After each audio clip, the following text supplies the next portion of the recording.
alunos da turma ATS 16, tudo bem com vocês? Estou aqui na nossa 20ª aula da disciplina Paciente Crítico e Grave.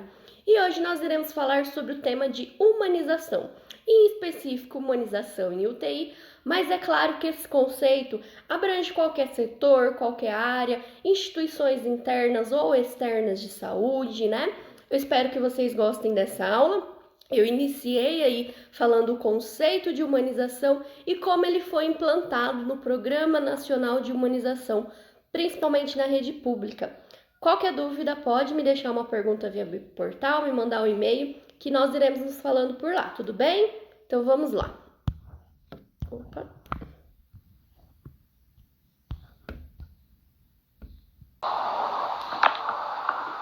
Humanização em UTI. A humanização do atendimento hospitalar requer mudanças de valores, comportamentos, conceitos e práticas, exigindo do atendente um reposicionamento no que se refere ao atendimento aos usuários. Então é claro, né, quando a gente fala de valor, né, isso não cabe à instituição, é uma coisa intrínseca, é do profissional de saúde, né? Mas quando a gente trabalha, atua no setor de UTI, esses componentes, né, de valor, de comportamento, eles precisam estar muito bem alinhados, né? A gente precisa ser empático com aquele paciente, né? Imagine se fosse o contrário, imagine se fossem vocês internados aí no setor de UTI, né, sozinhos, sem familiar, né? Então a equipe de enfermagem, ela precisa ser acolhedora, né? Como eu falei para vocês em uma das aulas, né, grande parte dos pacientes, eles estão em sedação, eles estão em ventilação mecânica, né? Mas alguns deles, eles podem estar acordados, conscientes, né? Então é importante a gente ter esse vínculo aí, né, de acolher esse paciente, tá bom? Não só a questão assistencial, né, mas a questão humana que existe em cada profissional, né, em cada ser humano, tá? Nas UTIs, unidade de terapia intensiva, setores tão importantes dos hospitais, esse tema toma enorme relevância, visto que os pacientes se encontram em maior situação de fragilidade, uma vez que ali, se por aceitar a sua saúde, careça de maiores cuidados. Então, além das diversas dúvidas que aquele paciente ele pode ter, né, ele se encontra frágil, né? É um paciente que se encontra sozinho, né? A família não está ao lado, né? Com certeza ele vai ter os seus meios, receios, tá bom? Medos, né?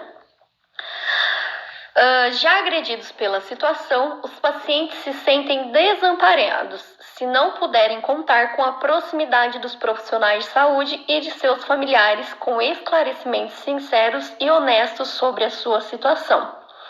Essa percepção de fragilidade e abandono tinha seus fundamentos alicerçados com um passado não muito remoto de um comportamento de grande parte dos profissionais de saúde que, ligados no automático, tinham suas ações baseadas na realização de tarefas e ignoravam os aspectos emocionais dos pacientes, violando seus direitos e sua dignidade. Então, antes, né, às vezes isso pode até acontecer com alguns profissionais, que eles ficam muito no automático, então fica muito no assistencial, né? Lembrando que não só no setor de UTI, né, mas numa pediatria, numa enfermaria, numa ala clínica, né, num pronto-socorro, a gente precisa ser humano, nós estamos lidando com seres humanos, né? Então a gente precisa ser humano, tá? E não só a prática assistencial, tá? Em 2003, o Ministério da Saúde obrigou-se a criar um programa com o objetivo de fornecer o vínculo entre médicos e pacientes. Quando eu falo em médicos, né, esse programa ele veio por questão de humanização não só de médico, mas de toda a equipe multiprofissional que atuam com esse paciente. Então, desde o serviço social, desde um psicólogo, um terapeuta, enfermagem, farmacêutico, né?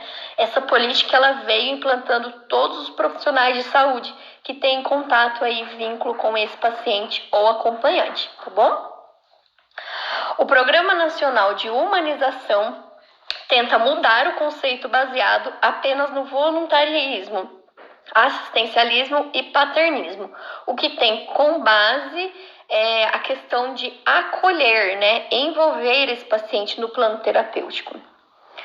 Foi preciso uma retomada deste ambiente, não somente alterando-se a estrutura física e comunicação com o exterior através de janelas, relógios, televisores, mas resolvendo o dilema do binômio segurança e privacidade. Então, principalmente em setores de UTI, né? Um ambiente fechado, né? Com pouca luminosidade em questão de sol, né? As UTIs dificilmente elas têm janela, né? Então, quando a gente fala em humanização, mudou-se desde 2003 para cá, mudou-se até mesmo a questão de estrutura física, né? Existem algumas UTIs que no próprio teto, né, existe uma paisagem, né? Porque como o paciente fica o tempo todo deitado, né, que ele consiga olhar aquela paisagem, pensar, refletir, imaginar, né, coisas boas, tá? Então, isso são critérios, fatores de humanização, tá? Percebeu-se a necessidade e importância de um treinamento constante da equipe. Mas treinar humanidade, treinar seres humanos para ser seres humanos, isso mesmo, né? Existe em várias instituições, elas trabalham com questões de empatia, de acolhimento, né? De visão holística a esse paciente no que se trata fatores intrínsecos, né? Então, muitas instituições, junto com a educação continuada, elas envolvem esses profissionais, né, no prestar uma assistência de qualidade, segura, né, respeitando a privacidade do nosso paciente. Existem muitos profissionais que entram no automático e esquece, inclusive, de manter a privacidade do paciente, né?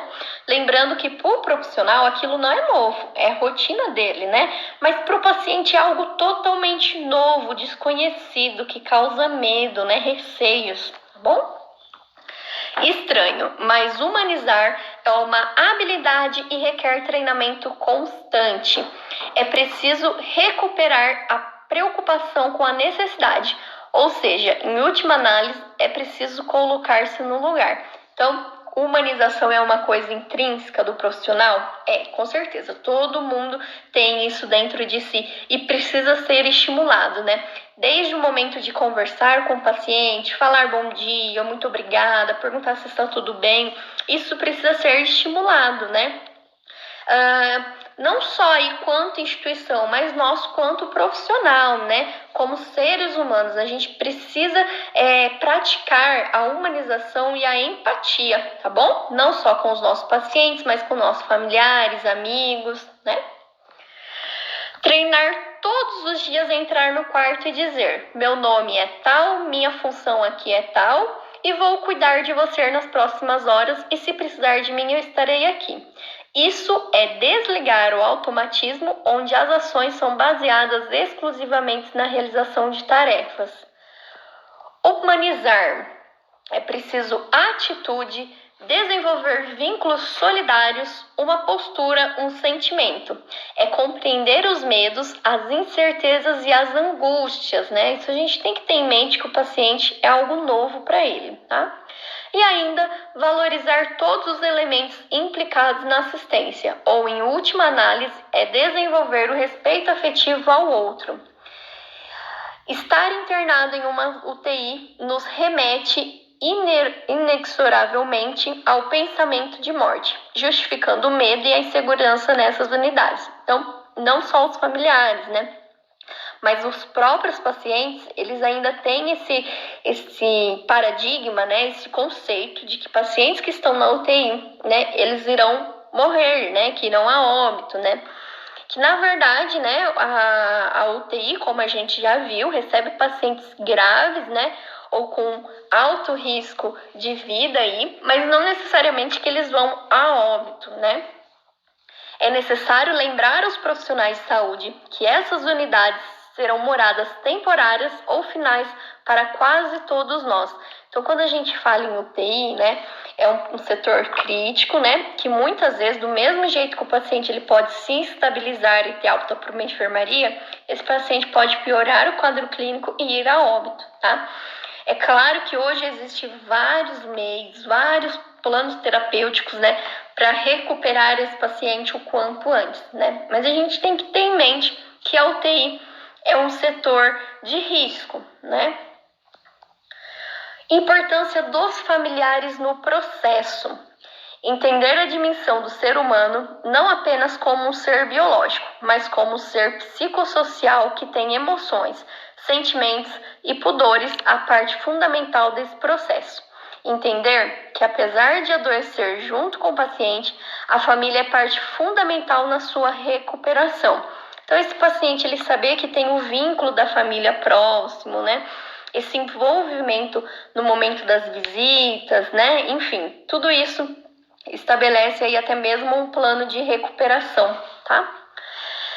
Embora o encontro com familiares nunca seja neutro, pois sempre carregamos conosco os valores, atitudes, preconceitos, enfim, nosso sistema de significados culturais, ele é sempre bem-vindo. Por isso, além de terem o direito à correta informação, compartilhar sentimentos e emoção é parte fundamental do processo de tratamento. Agora a gente vai falar bem específico sobre a política nacional de humanização, né? Eu comentei aí no comecinho dessa aula que ela surgiu aí em 2003, né? Pelo Ministério da Saúde, né? E veio trazendo tantas questões de mudanças comportamentais, né? Estímulo da instituição para um atendimento mais humanizado, como também mudou as questões de estrutura física, né? Informativos, relógios, às vezes criação de uma janela pertinente, né? Para que esse paciente, mesmo que em ambiente de UTI, consiga estabelecer aí o que é dia, o que é noite, tá? Então agora a gente vai falar mais específico sobre essa política. A Política Nacional de Humanização exige desde 2003 que, para efetivar os princípios do SUS no cotidiano das práticas de atenção e gestão, qualificando a saúde pública no Brasil e incentivando trocas solidárias entre gestores, trabalhadores e usuários. A humanização é a valorização dos usuários, trabalhadores e gestores no processo de produção de saúde. Valorizar os sujeitos é oportunizar uma maior autonomia, a ampliação da sua capacidade de transformar a realidade em que vivem através de responsabilidade compartilhada, da criação de vínculos solidários, da participação coletiva nos processos de gestão e na produção de saúde. Então, esse programa aí nacional de humanização, né? Ela, além de tudo isso que eu já citei para vocês, eles também, né, vêm com proposta de humanização ao profissional, né? A questão de condições trabalhistas, né, de ambiente físico, né, de condições de trabalho, tá bom? Produzindo mudança nos modos de gerir e cuidar. O Programa Nacional de Humanização estimula a comunicação entre gestores, trabalhadores e usuários para construir processos coletivos de enfrentamento de relações de poder, trabalho e afeto para muitas vezes produzirem atitudes e práticas desumanizadoras que inibem a autonomia e a responsabilidade dos profissionais de saúde em seu trabalho e dos usuários que cuidam de si. Então, esse Programa Nacional de Humanização envolve muitos profissionais, né? Não só gestores da instituição, mas os profissionais também, né? Que se tornam corresponsáveis no cuidado a esse paciente. A humanização é descrita no campo da saúde como uma aposta ético-estético-política. É uma das etapas éticas porque envolve a atitude de usuários, gestores e profissionais de saúde comprometidos e corresponsáveis. É estética porque se refere ao processo de produção de saúde e de subjetividades autônomas e protagonistas. E é política porque está associada à organização social e institucional das práticas de atenção e gestão na rede do SUS. A Política Nacional de Humanização se pauta em 3 princípios: inseparabilidade entre a atenção e a gestão dos processos de produção de saúde, transversalidade e autonomia e protagonismo do sujeito, ou seja, eu tenho autonomia, né? Eu tenho condições de participar aí do meu plano terapêutico, tá? Além disso, está em constante atualização em busca de coerência com os princípios do SUS, sendo uma política institucional constituída coletivamente, envolvendo não só o governo federal, mas as estaduais e municipais. Desculpa. Para se efetivar a humanização, é fundamental que os sujeitos participem dos processos em saúde, se reconheçam como protagonistas e corresponsáveis de suas práticas, buscando garantir a universalidade do acesso, a integralidade do cuidado e a equidade das ofertas em saúde. Então, o paciente, o familiar, o profissional, todos juntos, né, eles estabelecem um plano terapêutico para aquele paciente, né? Então, tudo isso envolve a humanização, né? Estabelecer aí o melhor cuidado para aquele paciente, tá? Essas recomendações quebram o paradigma de estruturação predominante do cuidado ao paciente crítico, exigindo mudanças conceituais, estruturais, administrativas e assistenciais, conforme se segue. Discussão compartilhada, igual eu falei para vocês, o plano terapêutico ele é compartilhado, não é centrado apenas no médico, né? Existe toda uma equipe multiprofissional que compartilham aí um tratamento, né? Estabelece um plano terapêutico aí a esse paciente. Acolhimento familiar, interação entre equipe e família, suporte cultural, suporte espiritual, visita familiar, privacidade e acomodação para familiar, presença de familiares nos rounds multidisciplinares, presença da família na reanimação cardiopulmonar e cuidados paliativos. Agora, gente, só para finalizar essa aula, nós iremos entrar aí nas questões de orientações para visitantes e acompanhantes em UTIs, né? Quem já foi visitar algum paciente, né, algum familiar no setor de UTI, vocês podem perceber que existem vários informativos, né, tanto anexado nas paredes ou os próprios profissionais, né, fornecem algum tipo de orientação, né? E uma das mais importantes hoje, né, que eu acho que toda UTI aí deve preconizar as orientações aos visitantes são as questões de higienização das mãos, né? Sem contar questões de pertences, né? Questões do setor, né? De que o acompanhante não pode sentar na cama do paciente, né? Não pode andar pelo setor de UTI. Então, tudo isso, né? Se não está visível em forma de informativa esse acompanhante, a equipe precisa orientar esses acompanhantes e esses visitantes, tá bom? Orientações em UTIs.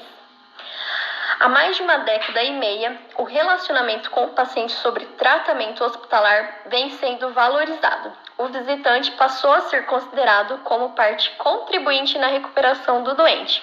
No entanto, sendo o hospital insalubre pelas atividades exercidas e pela clientela, há necessidade de informações claras para a proteção de ambos, pacientes e visitantes, quanto a possíveis contaminações. Preconiza-se que tais informações devem ser efetuadas por escritos, em folhetos impressos, em linguajar claro, sendo que sejam ressaltados alguns pontos sobre a visita. Existem até alguns hospitais que eles entregam um informativo mesmo, né? Um manual de visitante, né? E esse manual de visitante, ele tem todas as orientações pertinentes para cada setor, tá bom? Visitantes com qualquer tipo de doença infecciosa, tipo gastroenterites respiratórias ou outras, bem como portadores de febre, dermatites, abscessos, não devem visitar pacientes, né? Porque eles podem transmitir algo para esse paciente já que está imunossuprimido, tá? Quando a visita é imprescindível, o visitante deverá fazer uso de avental, máscara e realizar a antisepsia rigorosa das mãos antes e após a visita. Todo visitante deve ser supervisionado na lavagem das mãos prévia e posteriormente à visita. Para visitas a pacientes imunossuprimidos, que é os transplantados, quimioterapia ou outras drogas, os imunodeprimidos, que são doenças que diminuem a resistência orgânica, bem como unidades de alto risco como UTI e hematologia, berçário de alto risco, hemodiálise, entre outros, o visitante deverá obedecer rigorosamente ao protocolo daquela unidade de internação. Crianças não podem ser visitantes hospitalares, a não ser em situações justificáveis. Essa avaliação deverá ser feita pela enfermeira, médico ou psicólogo e a criança ter acompanhamento pela pessoa responsável e orientada para as informações de rotina. Então, crianças, elas não são permitidas no setor de UTI, mas em casos extremos, né, antes que essa criança entre em contato com o paciente lá na UTI, ela precisa passar por uma avaliação do psicólogo, do serviço social, e essa criança ela nunca fica com esse paciente sozinho, tá? Normalmente sobe aí para a visita um responsável por essa criança, tá? Cuidados de lavagem das mãos antes e após as visitas devem ser observadas rigorosamente, enfatizando pela idade e pelo fato de colocar a mão na boca. As restrições no número de visitas por paciente está indicada para evitar a superlotação dentro das unidades de internamento, no que dificulta a orientação e a supervisão adequada. O visitante não deve trazer alimentos ao paciente. Quando permitido, deverão ser entregues à enfermagem, acondicionados em embalagens fechadas em condições que favoreçam sua conservação e consumo o mais breve possível. Rotineiramente, não são permitidas sacolas trazidas pelos visitantes, evitando que sejam colocadas no chão, sobre a cama ou a mesa de refeição. Então, essas sacolas, esses pertences de acompanhante, né, eles podem tanto levar a infecção para o nosso paciente, como também levar a infecção para o acompanhante, né, na residência, né, enfim. O visitante não deverá utilizar a cama do paciente ou qualquer outra, no caso de sentar ou deitar, evitando dessa maneira carregar micro-organismos tanto para o leito hospitalar quanto para a sua roupa. Em relação às plantas e flores, recomenda-se sua colocação no lado de fora dos quartos dos pacientes. Proibição nas unidades de terapia intensiva, centro cirúrgico e outras áreas onde existam pacientes de maior risco e grande concentração de procedimentos invasivos. A ampliação do horário de visita, facilitação de comunicação com o meio exterior, conservação de objetos pessoais, principalmente os infantis, fotografias, objetos religiosos, permitirá que o paciente sinta-se como em um local privativo. No entanto, essa atitude deverá ser avaliada em conjunto interdisciplinar, justamente para não ter infecções, né, e outras coisas, né? Brinquedos de criança, né, precisa ser muito bem avaliado, né, porque aquele brinquedo ele pode ser uma fonte aí transmissível de infecção, né? Enfim, precisa ser muito bem avaliado todos os objetos aí que podem estar com o paciente ou não, tá? Em setor de UTI, dificilmente esse paciente vai estar com algum pertence pessoal, tá bom? E aí, só para finalizar a nossa aula, eu deixei uma frase aí de Carl Jung, né? Que ele foi um psiquiatra e um psicoterapeuta suíço que fundou a psicologia analítica. E ele fala a seguinte frase, ó: conheça todas as teorias, domine todas as técnicas, mas ao tocar uma alma humana, seja apenas outra alma humana. Então, a gente pode ter todo o conhecimento do mundo, né? Que eu acho que isso um pouco relevante, porque o conhecimento é muito amplo. Então, a gente pode ter conhecimento na técnica, né, na teoria, né? Eu posso saber tudo de tudo dentro de um hospital, né? Mas quando eu vou me dirigir a um paciente, né, a um familiar, se eu não souber que aquilo, né, o momento de ser empático, né, de acolher, se eu não souber fazer isso, né, de nada me adianta todo o meu conhecimento, tá? Aí eu só complemento que esse pensamento deveria nortear as relações humanas, sobretudo de quem se propõe a cuidar, né? Quando a gente fala de cuidar, justamente não é só questões técnicas, tá bom? E eu espero que vocês tenham gostado dessa nossa aula. Qualquer dúvida pode estar me deixando uma pergunta aí via portal e a gente vai falando, tá? Beijo pra vocês e até